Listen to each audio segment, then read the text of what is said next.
오늘 본문은 예수님의 초청의 말씀입니다. 본문 28절에 초청의 말씀이 있습니다. 수고하고 무거운 짐진 자들아 다 내게로 오라. 내가 너희를 쉬게 하리라. 예수님의 초청의 대상이 수고하고 무거운 짐진 자들입니다. 일상의 삶에서 일에 짓눌려 살아가는 그런 사람들을 예수님께서 수고하고 무거운 짐진 자들이라고 말씀하고 있지는 않습니다. 율법의 억압에서 살아가는 사람들을 주님은 의미합니다. 그들은 어깨에 바리새인들과 서기관들이 지워놓은 견디기 힘든 짐을 지고 있었습니다. 예수님은 그들에게 쉼을 주시겠다고 약속하십니다. 특별히 그 안식일법에는 그 안식일에 하지 않아야 할 그 부수적인 조항이 39개나 될 정도로 무거운 짐이 되었습니다. 예수님이 그들에게 약속한 쉼은 전혀 그 일을 하지 않는 쉼이 아닙니다. 그 율법의 본래의 의미를 바르게 성취해 가는 데서 오는 그런 쉼을 말씀하고 있습니다. 예수님은 모세의 율법을 폐지하러 온 것이 아니라 율법에서 요구하는 진정한 의미를 완성하러 오셨습니다. 예수님이 주시는 쉼은 율법으로부터의 쉼이 아니라 율법의 요구를 바르게 성취하는 보다 쉬운 길을 말씀합니다. 어떤 점에서 보면은 예수님의 율법 해석은 바리새인들의 가르침보다도 더 관대한 점도 있습니다. 특별히 그 안식일법 같은 데는 안식일이 인간이 안식일을 위해서 있는 것이 아니고 안식일이 우리 인간을 위해서 있다고 그렇게 말씀하셨고, 또 다른 점들에 있어서는 바리새인들 것보다도 더 엄격한 것도 있습니다. 옛날 그 유대 사람들은 그 아내가 이혼 5가지 이유 가운데 그 집에서 그 아내가 음식을 만들 때 너무 짜게 하면 일방적으로 남자의 입장에서 이혼 사유가 됐다고 합니다. 아주 이혼을 남자의 입장에서 쉽게 했는데, 근데 예수님은 하나님이 짝지어 주신 것을 결코 나누지 못할지니라 그렇게 말씀했습니다. 그런 면에 있어서는 상당히 엄격한 것을 예수님께서 강조합니다. 그러나 전체적으로 볼 때는 예수님은 율법에서 보다 그 본질적인 것, 공의와 인애, 믿음을 강조하셨습니다. 예수님은 나의 멍에를 메고 내게 배우라고 하셨습니다. 그 옛날 유대인들은 교사가 학생들에게 가르치는 그 교사의 가르침을 멍에라고 했습니다. 그리고 율법이나 지혜도 멍에라고 그렇게 가르쳤습니다. 그런데 오늘 이 본문에서 예수님은 그것보다도 그 소가 밭을 갈거나 짐을 끌 때 목에 지우는 그 기구를 의미하고 있습니다. 멍에가 맞지 않을 때 소의 목에 상처를 입히게 되고 짐 끌기가 힘들어지게 됩니다. 예수님은 자신의 멍에는 쉽다고 하셨습니다. 여기서 그 쉽다는 말은 부드럽다 또는 잘 맞는다고 하는 뜻입니다. 여러분, 아주 숙련된 목수에 의해서 잘 다듬어진 그 멍에는 소의 목을 손상시키는 일을 최소화시킬 수가 있습니다. 예수님의 멍에는 부드러워서 어깨의 짐을 보다 쉽게 질 수 있도록 만든다고 예수님이 말씀합니다. 그런 의미에서 가볍다입니다. 예수님은 하나님에 대한 우리의 책무를 경감시키지를 않고 잘 감당할 수 있도록 도와주십니다. 그 의미와 본질을 깨닫게 합니다. 그런 의미에서 쉽다고 하는 뜻이 되겠습니다. 본문에 그 내게 배우라는 말은 단순히 가르침을 들어라가 아닙니다. 대학교에서 강의를 듣고 노트 필기하고 시험을 치르는 그런 의미의 가르침이 아니고, 예수님을 따르고자 하는 사람들은 예수님에게서 그 예수님이 생각하는 것뿐만 아니고 행동하는 것까지 예수님으로부터 그 삶의 방식을 배워야 한다고 하는 뜻이 여기 포함되어 있습니다. 그러한 의미에서 내 몽에를 메고 내게 배우랍니다. 옛날 그 소에 지우는 몽에는 두 마리가 한 짝이 되어서 짐을 끄는 경우도 있었습니다. 그 옛날 소가 짐 끄는 그 사진을 보았는데요. 그 몽에가 두 개예요. 그래서 두 소가 두 필이 하나가 되어서 그 짐을 끄는 그런 것을 이제 볼 수가 있는데, 예수님은 그것을 지금 연상시키고 있습니다.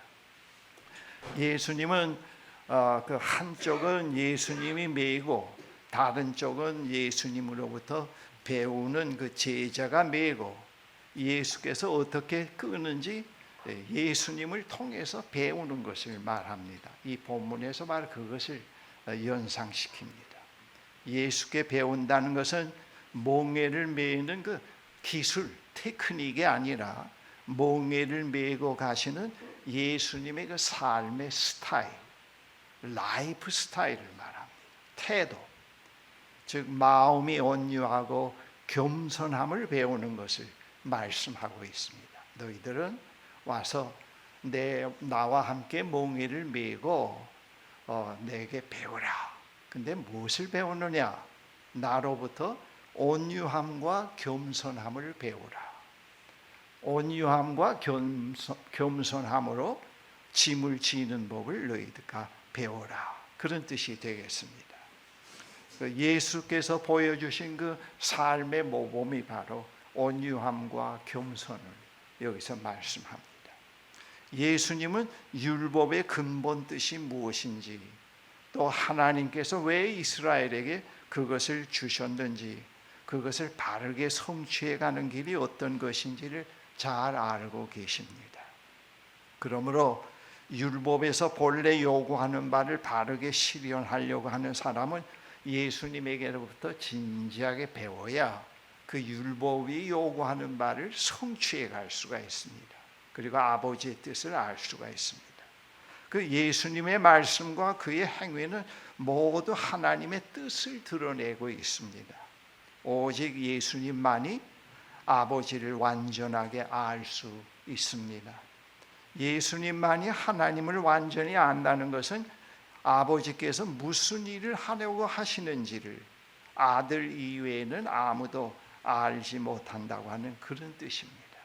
그리고 예수님 안에서만 하나님의 종말론적인 뜻이 실현되고 있다고 하는 그런 뜻을 내포하고 있습니다. 본문 25절, 27절에서 예수님이 바로 그런 말씀을 합니다. 나는 그런 사람이기 때문에 너희들에게 그 율법의 짐을 지는 그 바른 방법을 가르쳐 줄 수 있다고 하는 겁니다. 그래서 나에게 와서 배우라. 그런 말씀입니다.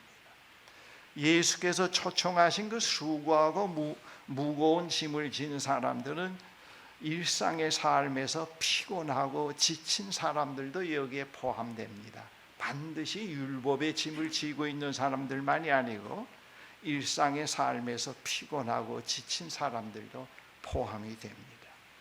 여러분, 인간이면 누구나 나 자신이 성취해 가야 할 그 삶이 있습니다. 그것이 그의 생이요 그의 짐입니다. 제가 성장 과정에서 제일 힘들었던 것이 그 삶의 의미와 목적을 바르게 깨닫고 그 삶을 성취해가는 진정한 길이 어떤 것인가, 그걸 알지 못해서 상당히 방황한 적이 있었습니다. 방황한 적이 있었는데, 근데 예수님을 통해서 우리는 그것을 이제 배울 수가 있습니다. 바로 예수님이 수고하고 무거운 짐 진 사람들은 다 내게로 오라고 하신 그 말씀은 바로 그런 뜻을 여기서 내포하고 있습니다. 반드시 율법에 국한된 것만이 아니고 인생의 짐을 지고 가는 모든 사람들은 삶을 내한테 와서 배우라, 그런 뜻이 포함되어 있습니다.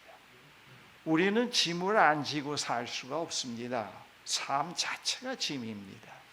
그 최초의 인류 때부터 짐을 지고 살아야 한다고 하는 것을 성서에서 말씀하고 있지요. 창조 세계를 돌보고 가꾸는 일, 이거 상당히 포괄적이죠. 남자에게는 노동의 짐, 이건 상당히 또 이것도 포괄적입니다. 그리고 여자에게는 해산의 고통이 지워졌습니다. 여성으로서의 상당히 중요한 그 근본적인 걸 여기서 말합니다. 그 삶의 짐이 무거운 것은 짐 그 자체보다도 그 짐을 지고 삶을 성취해가는 길을 몰라서 자꾸 어렵게 만들고 엉키게 만들고 관계를 자꾸 혼란스럽게 만들곤 합니다. 여러분, 그 생의 짐이 무거운 것은 이 도덕적이고 신앙적인 책임과 의무로 인한 것도 있지만은 그 생각과 마음가짐이 잘못되어서 삶의 중심을 잃어버리고 무의미와 갈등에서 벗어나지 못하는 경우가 더 많습니다. 예를 들면은 명예욕에 늘 사로잡혀 있고 허세에 사로잡혀 있고 경쟁심에 늘 태어나면서 사로잡혀 있고 늘 두려움이 있고 다른 사람과 늘 비교하고 있고 자기 자신으로 살지 못하는 그런 삶 때문에 쉼이 없게도 됩니다. 그래서 삶이 자꾸 힘들어지고 병들 수도 있고 그렇게 됩니다. 그래서 우리가 병이 들었다, 어떤 어려움을 당했다고 했을 때는 거기에 하나님의 상당한 메시지가 있습니다. 하나님이 벌 주어서 안식일 잘 지키지 못해서 11조 안 내서 하나님이 벌 줬다기보다도 그런 결과가 올 수밖에 없는 잘못된 삶이 있곤 합니다.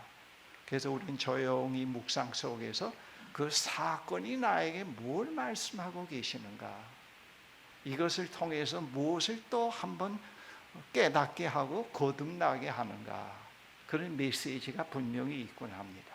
그래서 우리의 생활 속에서 일어나는 모든 사건이 우리로 하여금 온유하고 겸손한 삶으로 또 한 발자국 또 한 발자국 나아가게 합니다. 그 인간의 문명이 발달할수록 정신병, 우울증, 삶의 무의미, 허무, 불안과 같은 정신적 병이 더욱더 증가해 가고 있습니다. 아마 그 인류 역사를 보면 이런 병이 오늘 우리 시대의 극치에 달한 것 같습니다. 우리 어릴 때만 해도 이 정신과에 속한 병이 한 50여 개가 된다 그러는데 요즘에는 보니까 그 책을 보니까 정신과에 속한 병만 150가지가 넘는다고 해요. 그만큼 우리가 힘들다고 하는 거, 삶이 어렵다고 하는 걸 말해줍니다. 우리가 예수께로 가서 그 온유와 겸손의 삶을 배우기 시작하면은 이러한 것들로부터 우리가 많이 자유할 수 있다는 것을 신앙생활에서 아주 실제적으로 구체적으로 경험해 갈 수가 있습니다. 우리는 자꾸 짐을 벗겨달라, 빨리 편안하게 해달라가, 빨리 나의 삶을 내가 마음껏 즐길 수 있게 해달라, 그렇게 기도할 수가 있는데 그런 기도는 그렇게 좋은 기도가 아니죠. 그런데 우리가 온유와 겸손의 삶을 배우면서 예수님으로부터 삶을 이제 배워갈 때는 많은 그런 어떤 문제 속에서 우리가 벗어날 수 있고 자유해 갈 수가 있습니다. 우리는 그 세상에 태어나서 생의 각 계절을 거쳐가면서 성장을 해가는데 그 성장의 최고의 봉이 온유와 겸손입니다. 우리 손자, 외손자가 있는데 치과 치료를 유치원 다닐 때부터 이제 했어요. 좀 문제가 있어서 그러니까 그 치과 치료가 좀처럼 그렇게 쉬운 건 아니잖아요. 어느 날 집에 갔더니 그 다음에 이제 학교 1학년에 들어갔습니다. 열도 나고 치과 치료 또 장치도 하고 하니까 좀 힘들었던 것 같아요. 그래서 내가 너 너무 힘들면은 그 학교 가지 말고 좀 쉬어. 텔레비를 보면서 좀 쉬어 그랬더니 그 손자가 하는 얘기가 할아버지 그 누워서 텔레비 보는 것도 힘들어요. 삶이 참 힘들어요. 그래요. 야 너는 그 일찍이 나는 그 상당히 어른이 되어서야 깨친 거를 너는 벌써 그 어릴 때 깨우쳤구나. 그래서 그 삶이 참 힘들어요. 참 그 힘들다고요. 그런데 우리가 온유와 겸손을 배우면 삶이 힘들어지질 않네요. 여러분 온유와 겸손을 배울수록 자꾸 우리의 삶에서 낙오자가 되고 삶이 자꾸 힘들어지고 손해를 많이 보고 그러면 예수님의 이 말씀은 거짓말입니다. 그렇죠? 거짓말입니다. 그런데 정말 그 온유와 겸손을 진지하게 예수님을 통해서 배워가면은 진리가 이거구나. 예수님은 정말 위대한 분이구나. 이 기독교 신앙을 포기할 수 없는 것이 바로 이런 것이다 하는 걸 깨닫기 시작을 해요. 그리고 영적인 자유함을 많이 누릴 수가 있습니다. 여러분이 목사직이 쉬운 줄 알아요? 쉽지 않아요. 그럼 장사하는 거, 회사에 가는 거, 뭐 국회의원 되는 것만 어려운 게 아니에요. 이 목사직 참 힘들다고 해요. 그런데 제가 목사 되고 나서 처음에는 참 힘듭니다. 그런데 배우기 시작을 했어요. 온유와 겸손을 배워가고 허세가 빠지고 내 의도대로 교회를 크게 만들려고 하는 명예욕에서 벗어나게 되고 설교를 잘해서 히트를 치려고 하는 데서 점점 벗어나게 되고 그리고 하루하루 어느 교회 가든지 교회 몇 군데 옮기면서도 이 교회 담임 목사는 하나님이고 나는 코패스터야. 그 아버지가 원하는 목회가 뭘까?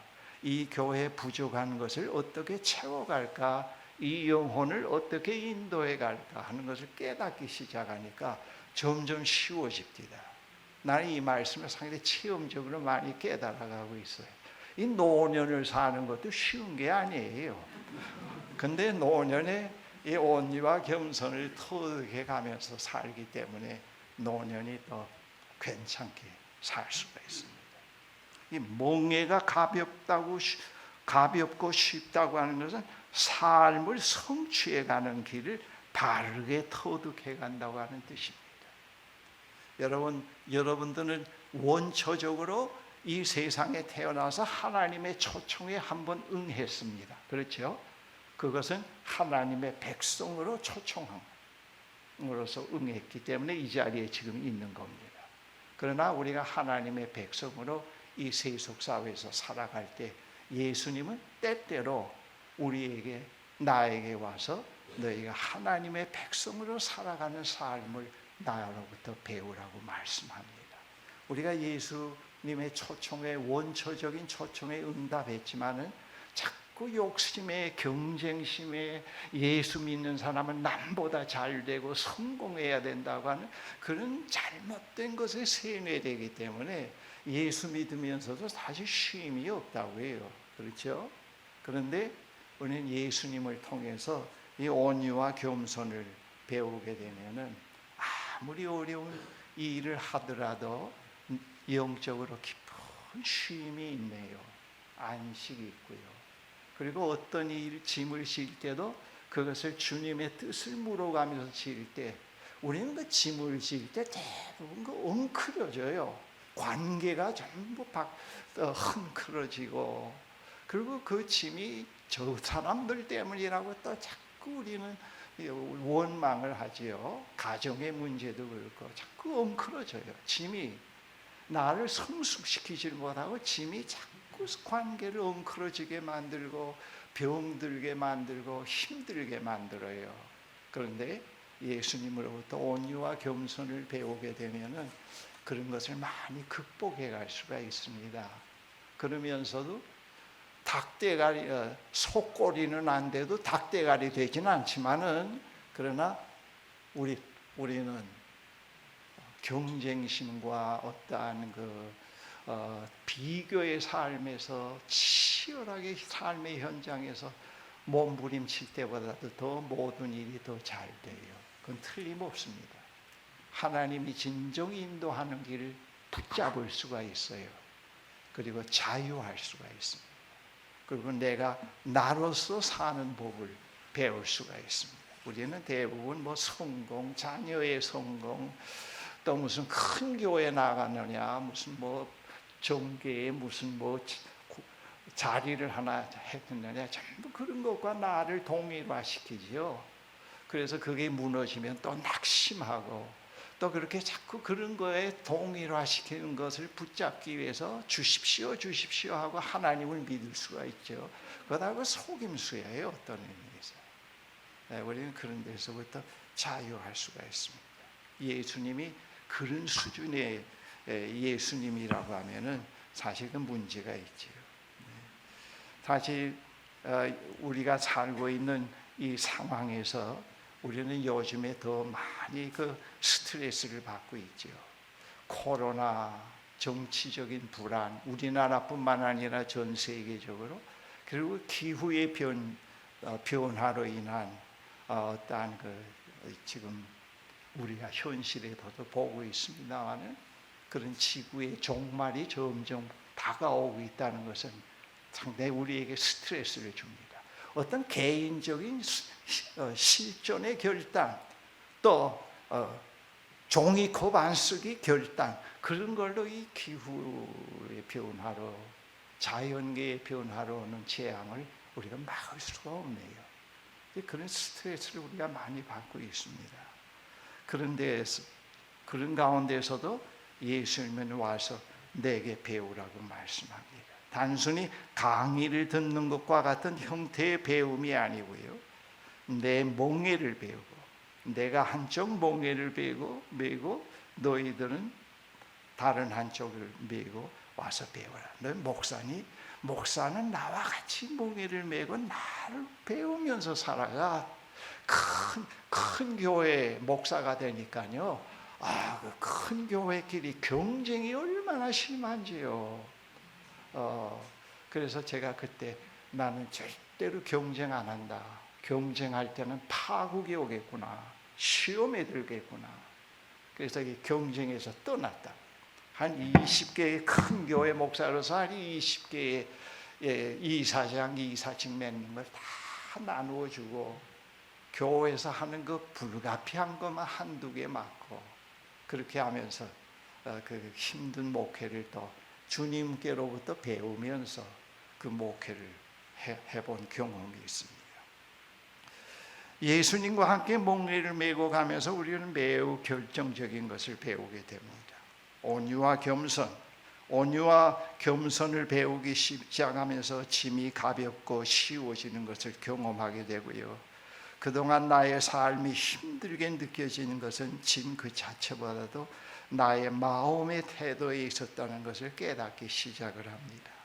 그동안 생의 짐을 지고 가면서 멍에가 맞지 않아서 상처를 입은 것은 내가 나를 지나치게 위하고 보호하려고 했고, 나 때문에 잠을 못 자고 나에 대한 염려와 근심이 너무 많았던 것을 알게 됩니다. 내가 맨 멍에 옆에는 주님이 계시지 않고 늘 환상 가운데 있는 나였다고 하는 것을 보게 됩니다. 그러면서 그런 짐을 다 내려놓게 됩니다. 우리가 주님과 함께 멍에를 메고 주님을 보면서 가다 보면요, 내가 아니고 주님이요, 나의 뜻이 아니고 주님의 뜻이 더 소중하게 여겨지는 경험을 해갈 수가 있습니다. 여러분, 그 17세기의 찬송가, 우리 찬송가에 많이 있는데 간증이에요. 근데 요즘 많이 좀 바뀌었습니다만, 그 간증 찬송 중에 아주 그 간증 찬송들이 상당히 실제적인 건데, 거기에 어떤 찬송이 있는가 하면, 나와 세상은 간 것 없고 구속한 주만 어때요? 작게 보여요? 크게 보이죠. 근데 우리가 예수 믿으면서 예수 믿는 연륜이 더해질수록 나와 세상은 자꾸 커지고 예수님은 안 보여 하면 그 문제가 돼요. 우리가 온유와 겸손을 배울 때는 그런 걸 체험하고 배워갈 수가 있어요. 지난주에 여러분 그 비유에서도 말씀드렸지만은 예수님의 말씀, 특히 비유는 경험적이고 체험적인 것입니다. 그 전에 자꾸 짐이 나를 괴롭게 하고 짐 때문에 내가 나의 성장을 방해받고 있다는 것, 짐만 없으면 내가 하고 싶은 일을 마음대로 할 수 있다고 생각 속에 있는데, 그러나 온유와 겸손을 통해서 우리가 그것을 넘어설 수가 있습니다.